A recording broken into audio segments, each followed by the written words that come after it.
sejahtera untuk kita semua.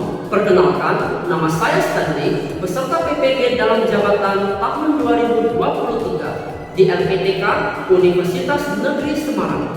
Program studi pengembangan perangkat lunak dan GIM dengan NIM 23980110975. Saya mengajar di SMA Swasta Cinta Budaya Kabupaten Deli Serdang, Sumatera Utara. Pada hari ini, Senin 4 Desember 2023, saya melaksanakan video UKIN di kelas 10 mata pelajaran informatika, elemen algoritma dan pemrograman materi flowchart. Dan dalam video ini, saya menggunakan model pembelajaran problem-based learning. Selamat menyaksikan video pembelajaran saya, semoga bermanfaat.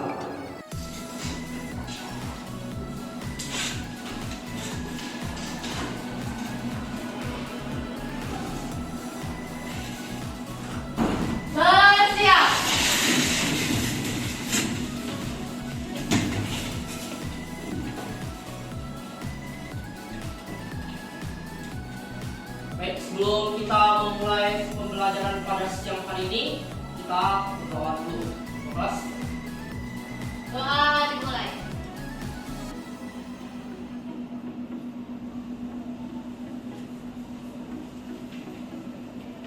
Doa selesai. Beri hormat. Oke, selamat siang semuanya. Nah, sebelum kita memulai pembelajaran kita pada pagi hari ini, kita menyanyikan lagu nasional dulu ya.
Ya, anak-anak semuanya, bagaimana kabar kalian pada siang hari ini?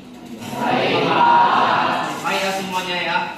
Nah, semalam Bapak sudah mengirimkan materi pembelajaran untuk hari ini. Apakah semua sudah membacanya di rumah? Sudah. Bagus ya. Nah, coba Bapak mau tanya, apa pembelajaran kita pada siang hari ini? Ya, tentang flowchart. Sekretaris, hari ini siapa yang tidak datang? Ada satu orang Pak yang tidak datang, yaitu ketua kelas atas nama Elvis. Dia sedang berujian. Oh, Elvis tidak datang karena sedang mengikuti Olimpiade. Oke, nah anak-anak semuanya, masih ingatkah kalian kegiatan yang kalian lakukan dari bangun hingga kita ke sekolah? Masih ya. Nah, kira-kira setelah kalian bangun itu apa yang kalian lakukan? Bersihin tempat tidur. Bersihin tempat tidur. Lalu Cari handphone, ya. Kemudian ada yang mandi. Tidur lagi. Setelah mandi tidur lagi. Janganlah, nanti telat ke sekolah ya. Oke, nah nanti sebenarnya dari kalian bangun pagi ya hingga kalian tiba ke sekolah itu sudah termasuk ke dalam satu algoritma.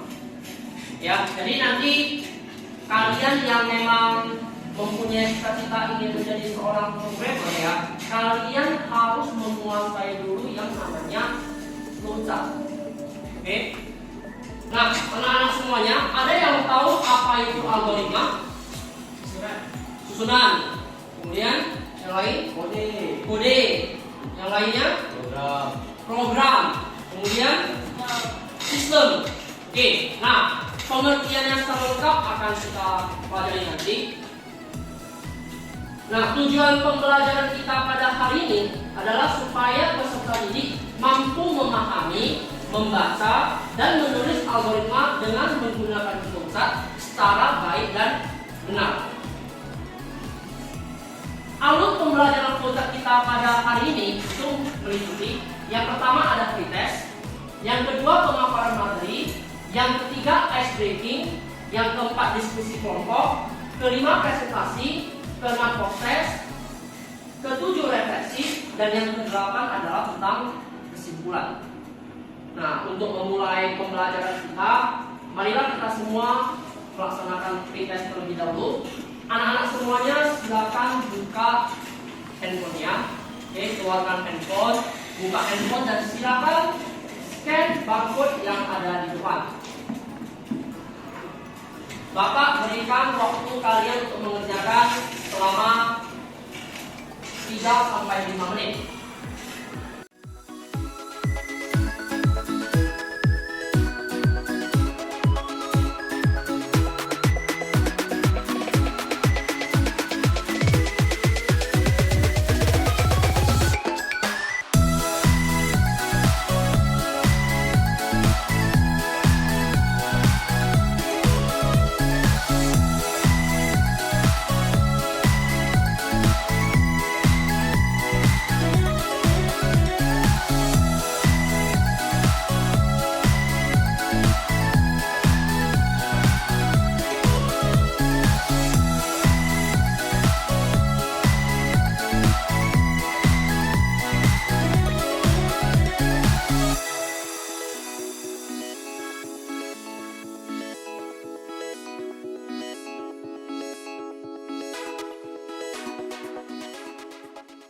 Nah, anak-anak semuanya, algoritma itu adalah inti dari ilmu komputer.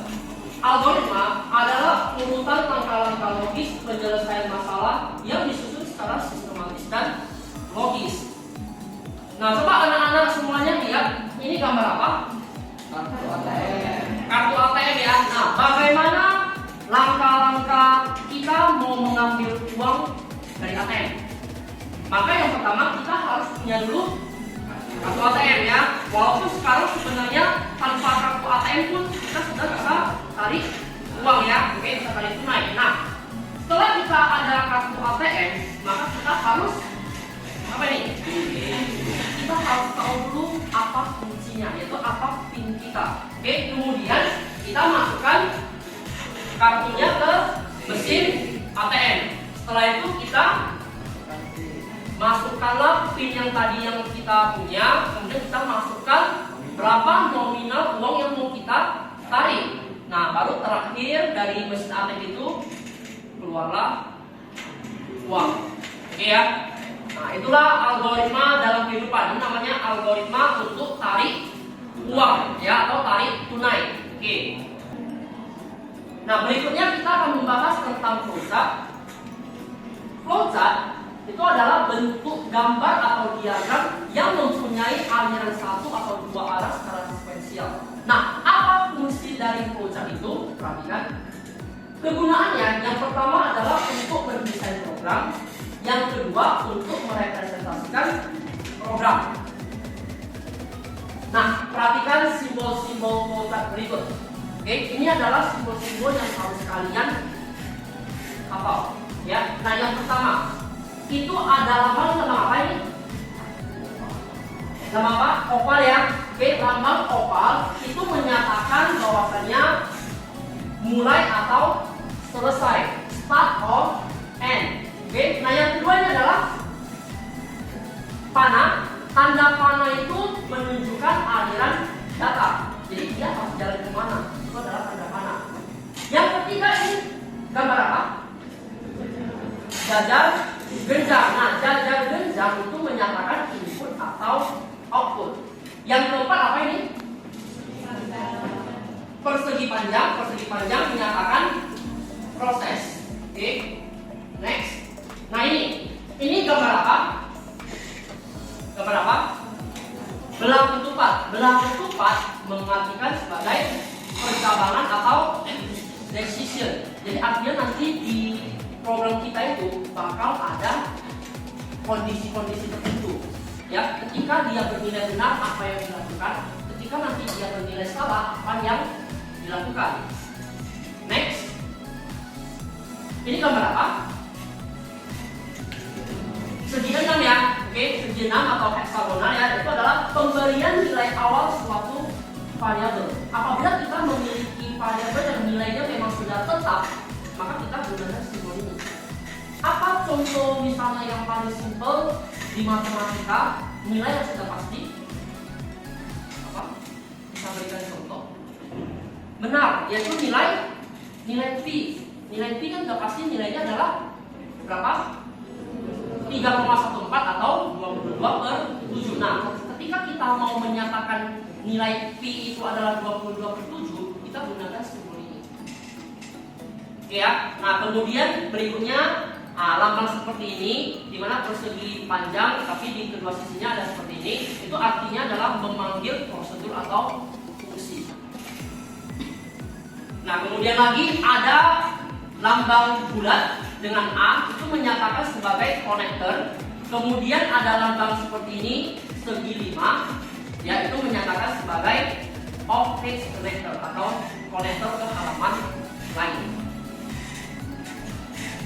Nah, perhatikan teman, untuk pembuatan flowchart itu tidak ada kaidah yang baku. Oke, tidak ada standarnya. Yang kedua, flowchart itu adalah gambaran hasil analisa suatu masalah.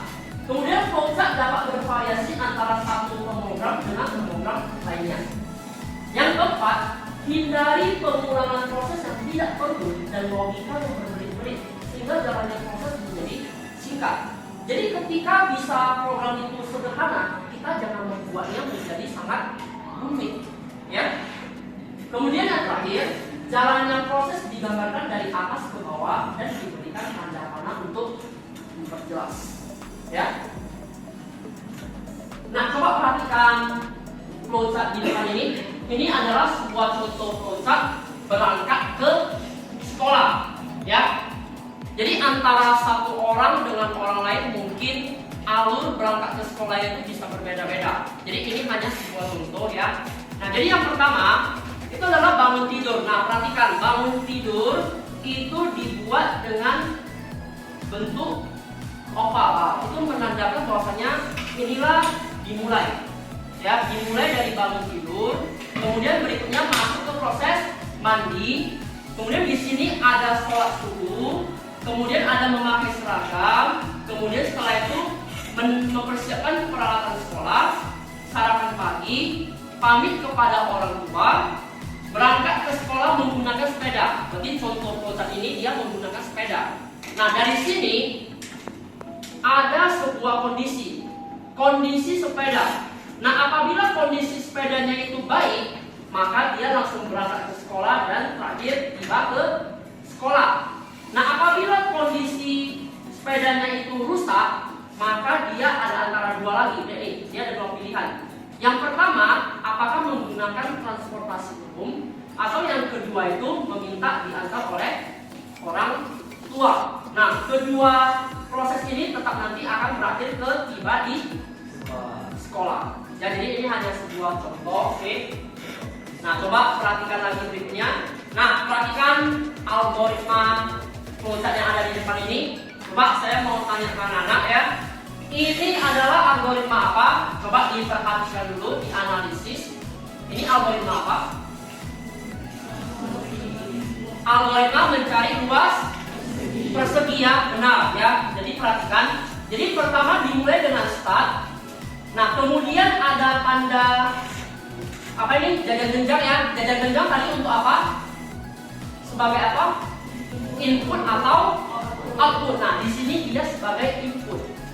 Dia read sisi, artinya dia membaca berapa sisi dari persegi tersebut. Oke. Nah, kemudian persegi panjang berarti menyatakan di sini adalah proses. Oke, proses menghitung luas. Rumus luas adalah sisi dikali sisi. Nah, setelah dari sisi dikali sisi, didapatlah outputnya. Ya, outputnya itu adalah berupa luas. Ya, jadi dia cetak luas di sini terakhir n terakhir ya. Jadi ini disebut sebagai algoritma untuk mencari luas persegi. Ya. Berikutnya, perhatikan. Nah, ini algoritma apa? Coba diperhatikan dan dianalisis. Ini algoritma apa? Mencari luas lingkaran ya, benar ya. Nah, perhatikan. Oke. Pertama diawali dengan mulai. Nah, kemudian di sini dia ada input jari-jari. Oke, input jari-jari. Kemudian di sini dia melakukan yang namanya decision. Ya, dia melakukan yang namanya decision. Apakah jari-jari kelipatan 7? Nah, jika ya, dia gunakan nilai P-nya dengan 22/7. Ketika tidak, maka dia menggunakan nilai P-nya sebesar 3,14 ya. Nah, kemudian dari sini baru hitunglah luas. Luas sama dengan P dikali R dikali R. Oke. Nah, baru yang terakhir tampilkan luasnya, dan terakhir adalah selesai. Oke ya. Nah, sampai sini ada yang mau ditanyakan, anak-anak? Belum ya? Oke. Nah, anak-anak semuanya, semalam Bapak sudah membagi kelompok kalian menjadi 6 kelompok. Apakah kalian sudah membaca pesan dari Bapak? Sudah ya. Nah, kalau begitu sekarang coba semuanya berkumpul dengan kelompok masing-masing.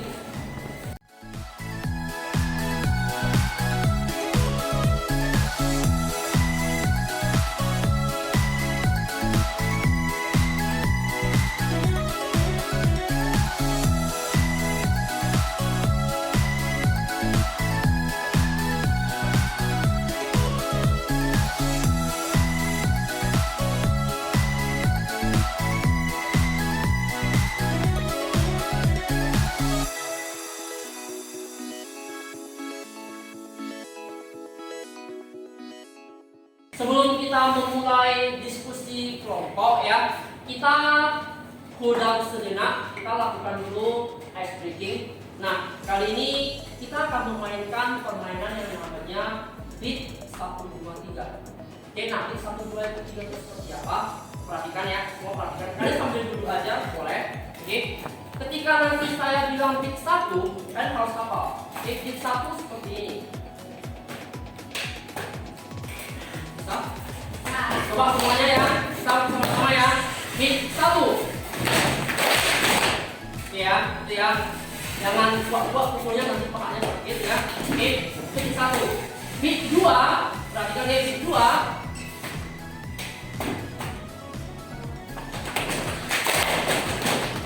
Bisa? Coba sekali lagi, bit 2. Saya. Oke, bit 3 agak panjang. Oke, bit 3 agak panjang, perhatikan. Oke, bit 3 ya, bit 3.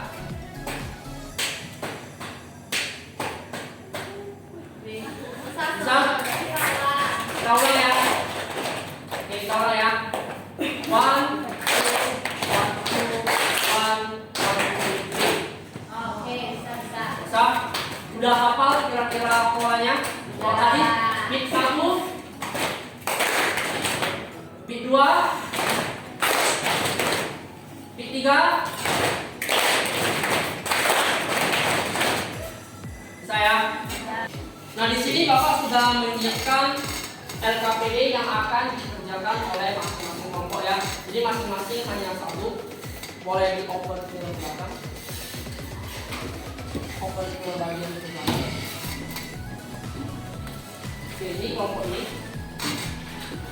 dan kelompok ini. Oke. bisa kalian lihat di LKPD masing-masing.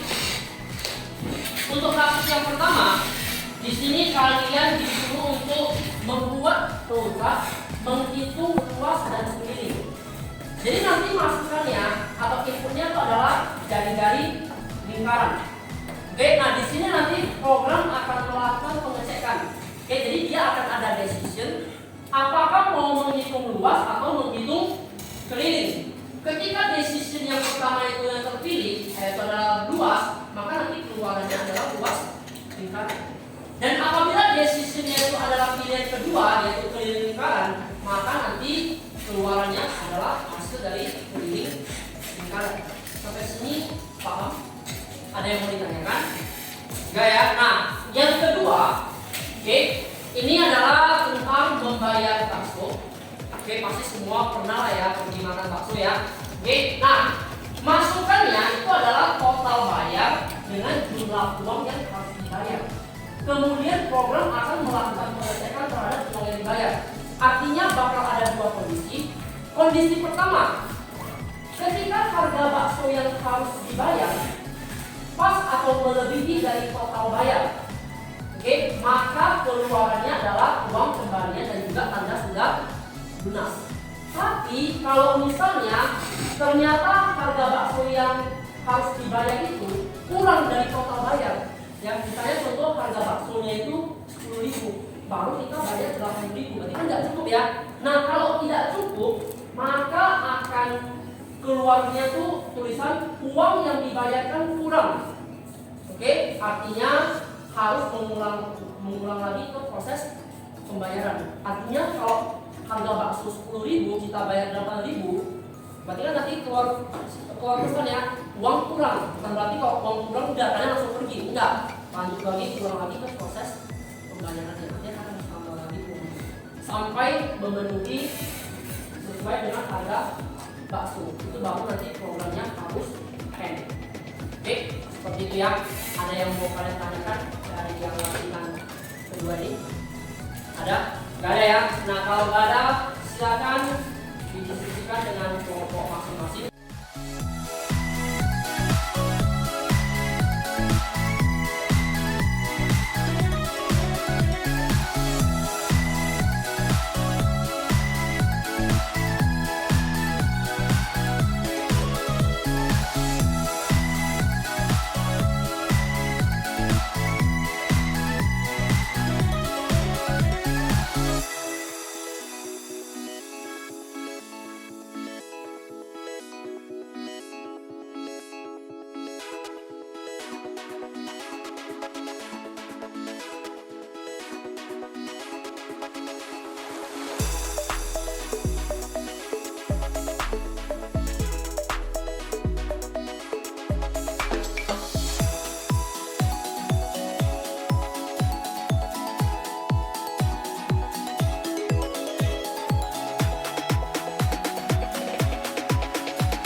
Oke anak-anak semuanya, setelah selesai berdiskusi, saatnya kita melakukan presentasi kelompok. Jadi nanti setiap kelompok akan diwakilkan oleh 2-3 orang untuk presentasi ke depan. Kita akan mulai dari kelompok 1. Oke, silakan kelompok 1. Jadi hari ini kami akan mempresentasikan hasil diskusi kami. Saya akan menjelaskan soal nomor 1 dan Kristal akan menjelaskan soal nomor 2. Jadi soal nomor 1, nah pertama-tama pasti kalian dikasih soal matematika oleh guru matematika tentang luas dan keliling lingkaran.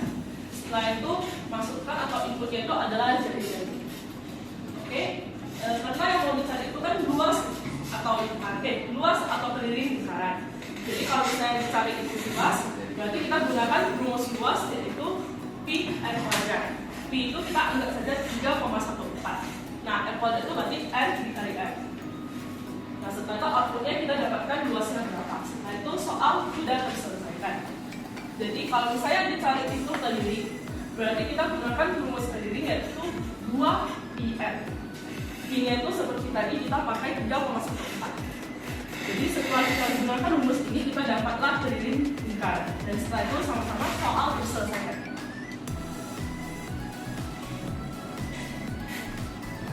Nah, berikutnya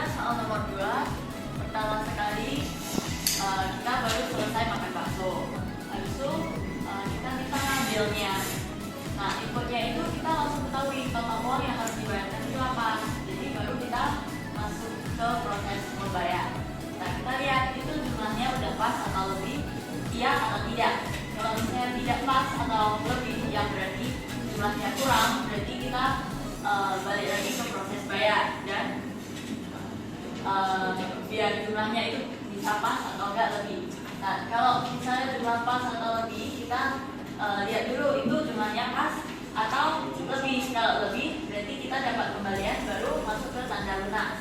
Tapi kalau misalnya udah pas, langsung kita outputnya tanda lunas. Dan setelah itu baru kita meninggalkan warung bakso. Sekian presentasi kami. Terima kasih.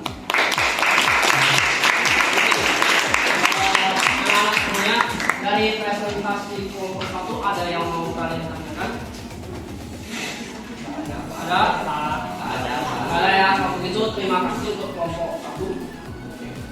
Sekarang kita lanjutkan ke kelompok 2. Perwakilan kelompok 2. Silakan. Saya Gracia dan teman saya Anita. Nah, kami ini dari kelompok 2 hari ini akan menjelaskan tentang flowchart yang saya buat kemarin. Nah, jadi pertama-tama itu adalah tentang mengenai untuk mencari luas lingkaran dan keliling lingkarannya. Nah, jadi kita mulai dengan menginput jari-jari lingkaran. Kemudian di sini ada decision, apakah jari-jari lingkaran tersebut kelipatan 7 atau tidak. Jika ya, maka nilai V yang kita gunakan adalah 22/7, dan jika tidak, maka nilai V yang kita gunakan adalah 3,14. Nah, selanjutnya itu kita buat decision lagi, apakah kita mau cari luas atau mau cari kelilingnya. Kalau mau mencari luas, maka kita masukkan input nilai itu ke rumus luas, yaitu sama dengan V kali R kuadrat.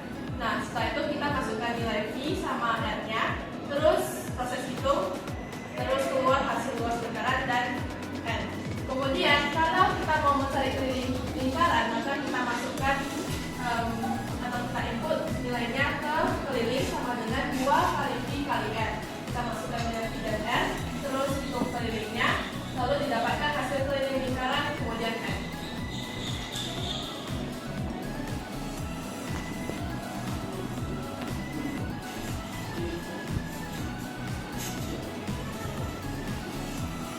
Selanjutnya itu ada yang membayar bakso. Nah, pertama-tama kita itu kasih dulu. Habis itu pembayarannya dengan cash. Kalau misalnya uang di sini ada di sini, kalau misalnya uangnya kurang, kita ke uang yang dibayar kurang, kita ke tambahkan uang. Habis itu ulang lagi prosesnya. Bayar dengan cash. Nah, selanjutnya ada decision lagi. Kalau misalnya uangnya pas, kita bayar secara lunas.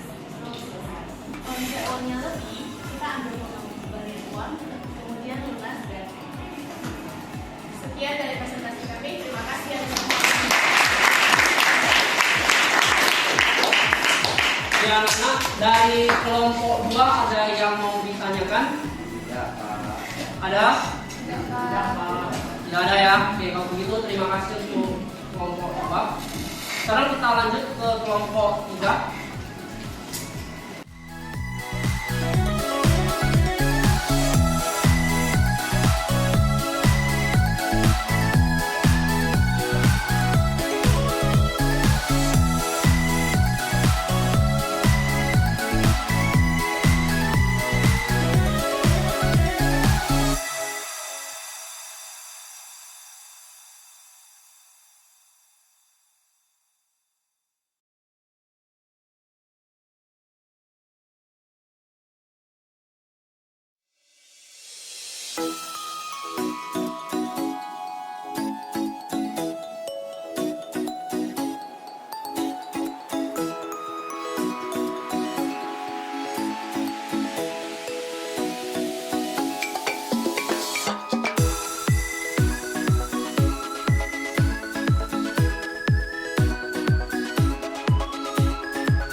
Ya baik, tadi dari hasil presentasinya semuanya sangat bagus ya. Oke, berikan aplaus untuk kita semua.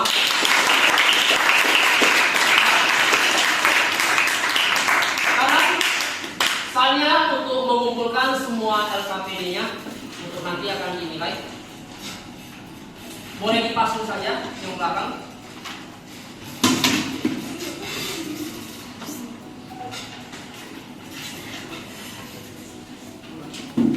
Oke. Ya, sekarang semuanya sudah boleh kembali ke tempat masing-masing. Oke.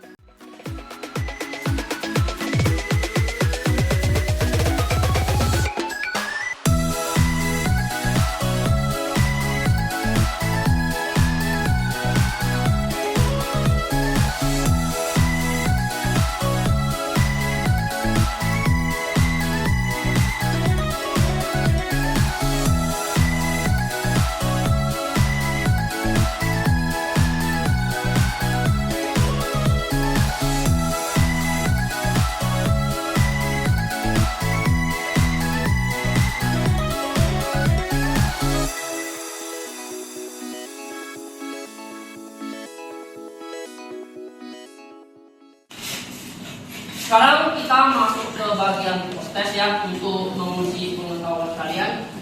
Anak-anak semuanya boleh mengeluarkan handphone untuk scan barcode-nya.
Sekarang kita akan masuk ke bagian refleksi ya. Jadi anak-anak, saya mau tanya bagaimana pembelajaran kita pada siang hari ini?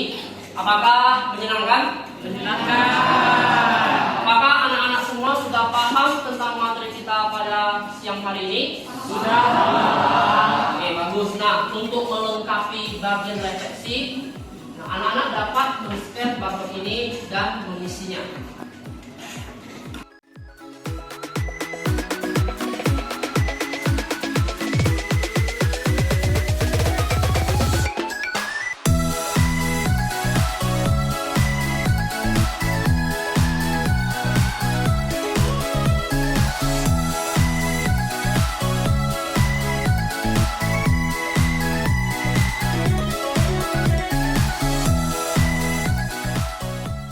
Anak-anak semuanya, Bapak mau tanya, apa kesimpulan dari pembelajaran kita di siang hari ini? Coba Alfred. Algoritma orang itu berbeda-beda. Oke, algoritma orang berbeda-beda. Oke, benar ya. Michelle. Oke, Revando. Dalam menggunakan flowchart kita harus menghafal notasi dan kegunaannya. Oke, benar ya. Oke, jadi kesimpulan pembelajaran kita pada hari ini ya. Oke, flowchart itu mempunyai fungsi untuk memberikan gambaran jalannya suatu program dari satu proses ke proses lainnya. Kemudian flowchart itu memiliki kelebihan. Yang pertama itu pemahaman alur yang sangat mudah, dan yang kedua analisis proses yang lebih baik. Oke, nah tetapi flowchart juga memiliki kekurangan. Oke, diantaranya itu waktu dan upayanya itu akan sangat panjang ya, karena ketika kita menggambar suatu alur proses menggunakan flowchart itu nanti kalau programnya terlalu panjang, maka gambar flowchartnya juga akan semakin panjang. Kemudian tidak fleksibel, jadi ketika terjadi kesalahan kita harus mengulanginya lagi. Oke. Lalu yang ketiga, kesalahan manusia. Namanya dalam menggambar pasti terkadang kita sebagai manusia ada silapnya. Oke, itulah keterangan dari flowchart. Nah, anak-anak semuanya, oke. Di sini Bapak ada memberikan tugas, oke. Jadi di rumah nanti kalian kerjakan LKPD 2 untuk materi kos ya. Jadi tugas kalian itu adalah buatlah flowchart dari sistem kalkulator sederhana. Anak-anak di sini semuanya pasti sudah pernah menggunakan kalkulator ya. Pernah ya? Oke, jadi nanti programnya itu inputannya ada 2 bilangan.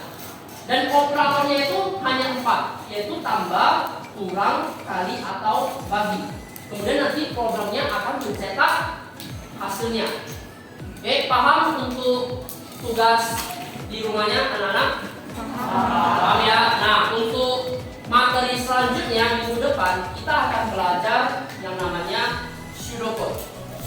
Oke, nanti materinya akan Bapak kirimkan, kalian baca di rumah ya.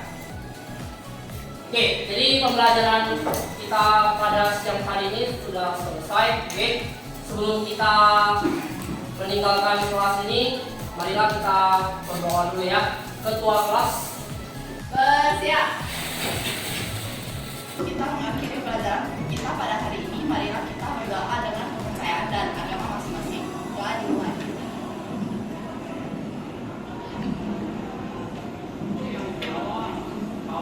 Doa selesai.